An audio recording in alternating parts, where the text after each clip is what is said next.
할렐루야! 오늘도 예수님의 은혜가 여러분에게 함께 하기를 간절히 바랍니다.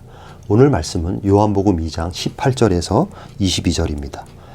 이에 유대인들이 대답하여 예수께 말하기를 내가 이런 일을 행하니 무슨 표적을 우리에게 보이겠느냐? 예수께서 대답하여 이르시되 너희가 이 성전을 헐라 내가 사흘 동안에 일으키리라. 유대인들이 이르되 이 성전은 46년 동안에 지었거늘 내가 3일 동안에 일으키겠느냐 하더라. 그러나 예수는 성전된 자기 육체를 가리켜 말씀하신 것이라. 죽은 자 가운데서 살아나신 후에야 제자들이 이 말씀하신 것을 기억하고 성경과 예수께서 하신 말씀을 믿었더라. 오늘 말씀은 예수님께서 성전을 정화하신 사건 후에 그 당시 그 현장에 있던 유대인들이 예수님에게 대항하면서 주고받은 내용입니다. 유대인들은 예수님에게 도대체 당신이 뭔데 이 난리를 치느냐? 다시 말해서 당신이 무슨 자격으로 성전에서 이 난리를 치느냐 그런 의미입니다. 그러면서 당신이 만약에 어떤 자격이 있다면 거기에 합당한 표적을 보여봐라.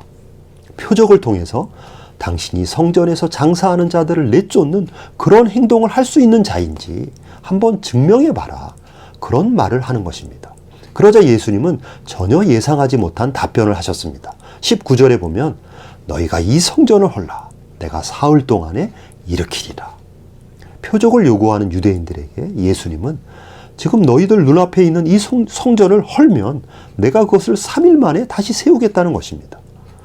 유대인들은 황당한 이 예수님의 대답에 아니 이 성전을 짓는데 46년이나 걸렸는데 당신이 어떻게 3일 만에 짓는가? 유대인들은 표적을 보여서 성전을 정화하는 자격을 증명하라는 요구에 예수님은 전혀 예상하지 못한 대답을 하신 것입니다. 그러나 예수님은 이 말씀을 통해서 바로 이 성전이 예수님 자신의 육체임을 알려주고 싶으셨던 것입니다. 21절에 보면 예수는 성전된 자기 육체를 가리켜 말씀하신 것이라. 그러니까 여러분, 성전이 곧 예수님의 몸이라는 것입니다. 예수님은 이 땅에 오셔서 성전이 무엇인지 모르는 이스라엘 백성들에게 성전이 곧 예수님 자신임을 정확하게 알려주고 계시는 것입니다. 그렇습니다, 여러분. 구약의 모든 성전은 전부 다 예수 그리스도를 보여주는 예표였던 것입니다. 하나님께서 이스라엘이 출애굽하여 광야의 삶을 살아갈 때 광야의 성전으로 성막을 짓도록 하셨는데 그런데 그 성막이 바로 예수님의 몸이었다는 것입니다. 그리고 솔로몬 때에 돌로 된 성전을 지으라고 하셨을 때도 그 솔로몬 역시 예수님의 몸을 드러내는 것이었습니다. 구약에서 나타나는 모든 성전은 다 예수 그리스도를 표현하고 드러내는 그림자요 예표였던 것입니다. 성전의 가장 중요한 기능들에는 하나님의 임재가 나타나고 모든 죄를 용서받고 하나님의 은혜와 사랑이 흐르고 하나님의 말씀을 듣고 기도를 하는 것이 바로 성전입니다. 그런데 이러한 모든 것들은 바로 예수님 안에서 예수님을 통해서만이 이루어지는 성전의 기능인 것입니다. 예수님을 통해서만 하나님의 임재가 가능하고 예수님을 통해서만이 하나님의 은혜와 사랑이 부어집니다. 오직 예수님의 십자가 은혜를 통해서만이 인간들의 모든 죄가 다 용서받을 수 있는 것입니다. 오직 예수님 안에서 예수의 이름으로 기도할 때 하나님께서 그 기도를 들으시는 것입니다. 그러니까 구약의 모든 성전들은 장차 오실 예수 그리스도를 예표하고 보여주는 그림자였던 것입니다. 성전이 곧 예수님이셨습니다. 그러나 이스라엘 유대교는 성전이 곧 이 땅에 오시는 메시아 되시는 예수님의 몸이라는 것을 꿈에도 생각하지 못했습니다. 성전이 장차 오시는 구원자를 예표하는 것이라고는 상상하지 못했던 것입니다. 그러나 구약의 모든 성경에서 하나님께서 성전을 지으라고 하셨을 때 하나님은 그 성전을 통해서 장차 올 예수 그리스도를 보여주려고 했던 것입니다. 하나님은 정확하게 성전을 통해서 이 세상을 구원할 구원자의 모습을 보여주려는 것이 하나님의 뜻이며 섭리였습니다. 즉 성전이 곧 예수님의 몸입니다. 그렇기 때문에 예수님은 성전에서 장사꾼들이 장사하고 종교 지도자들이 그 장사를 통해서 이윤을 얻고 하는 이 모든 일들이 자신의 몸인 성전에서 일어나고 있는 것에 대해서 예수님은 큰 분노를 느꼈던 것입니다. 그리고 표적을 구하는 유대인들에게 눈에 보이는 성전을 헐면 내가 3일 만에 일으키겠다고 하신 말씀은 이제 성전의 실체 되시는 예수님이 오셨고, 그러므로 예수님이 십자가에 죽으심으로 눈에 보이는 성전은 무너져야 하는 것이고, 예수님께서 십자가에 죽으셨다가 3일 만에 부활하시는 그 구원 역사를 통해서 진정한 성전이 다시 완성되는 것을 말씀하신 것입니다.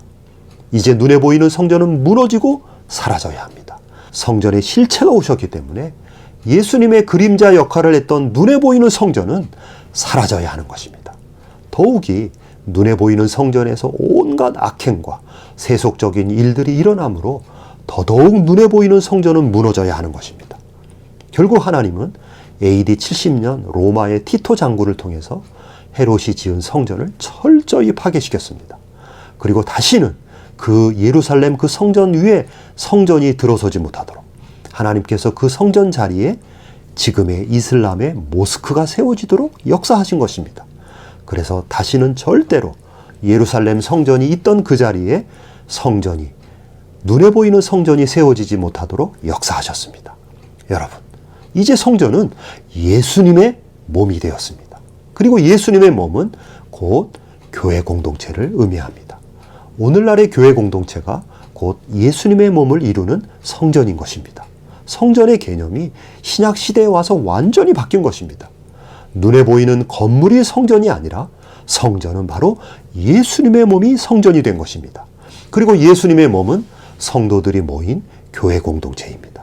예수님을 머리로 하고 성도들이 그의 지체가 되어 이루어진 예수님의 몸, 그 교회 공동체가 바로 교회이며 성전인 것입니다. 눈에 보이는 건물은 예배당이라고 우리가 불러야 하고 그것은 성전이 아닌 것입니다. 예수님을 마음에 모신 성도들의 공동체가 곧 성전이며 교회입니다. 그러므로 여러분 한 사람 한 사람이 바로 성전인 것입니다. 비록 흩어져 있어도 예수님을 마음에 모시고 예수님을 머리로 최고의 리더십으로 인정하는 성도들마다 바로 성전의 한 부분이 되는 것이고, 성도 하나하나를 통해서 성전이 이루어지는 것입니다. 예배당이 거룩한 것이 아니라 흩어져 있어도 성도 한 사람 한 사람이 거룩한 것입니다. 왜냐하면 거룩하신 예수님을 우리가 모시고 있기 때문에 그렇습니다. 거룩하신 성전 되시는 그 예수님 안에 우리가 있기 때문에 그렇습니다. 오늘도 예수님을 모신 여러분이 성전이라는 것을 깊이 알고 예수님과 함께 구별된 삶을 살아가는 여러분이 되기를 간절히 바랍니다. 아멘.